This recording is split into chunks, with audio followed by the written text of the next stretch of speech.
ஒன்று ராஜாக்கள் 3:5. கிபியோனிலே கர்த்தர் சாலமோனுக்கு ராத்திரியில் சொப்பனத்தில் தரிசனமாகி, நீ விரும்புகிறதே என்னிடத்தில் கேள். இப்படி ஒரு தேவன் எங்கேயாவது பார்க்க முடியுமா? நீ விரும்புகிறதே என்னிடத்தில் கேள் என்று சொன்னார். அவன் ஞான இருதயத்தை, ஜனங்களை விசாரிக்கிற ஞான இருதயத்தை கேட்டான்.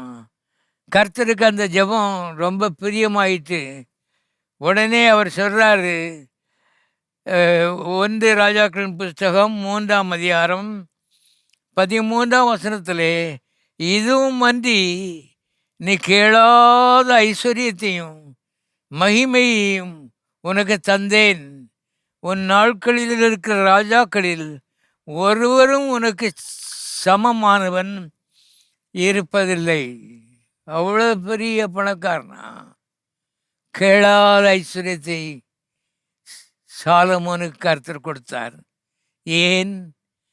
உள்ளம் கர்த்தருக்கு பிரியமாக இருந்தது.